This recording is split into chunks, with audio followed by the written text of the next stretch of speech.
Ja, so, sehr geehrter Herr Lovrenciuk. Nisem vsega razumel. Glede na predloženo pogodbo želite gospodi Franku 16 glav živine, govedi prodati. Gospod Frank se globoko upravičuje, zbolel je. Was se nicht wieder.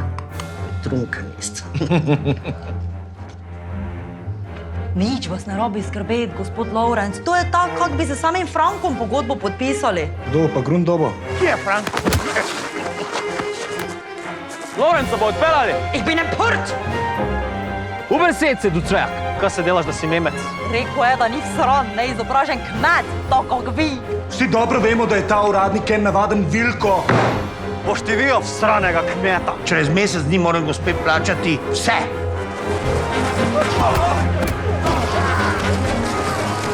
Gospodje, ne tak. Tako dobra sva, da sem vam posodila, vi pa meni take! Nehajte, aufhören! Pa kaj je z vami? Rad bi pogodbo videl. Malo se mi mudi, veste? Gostilna se ne bo sama od sebe vodila. Reči, kje je Frank? To pa tu i mene zanima.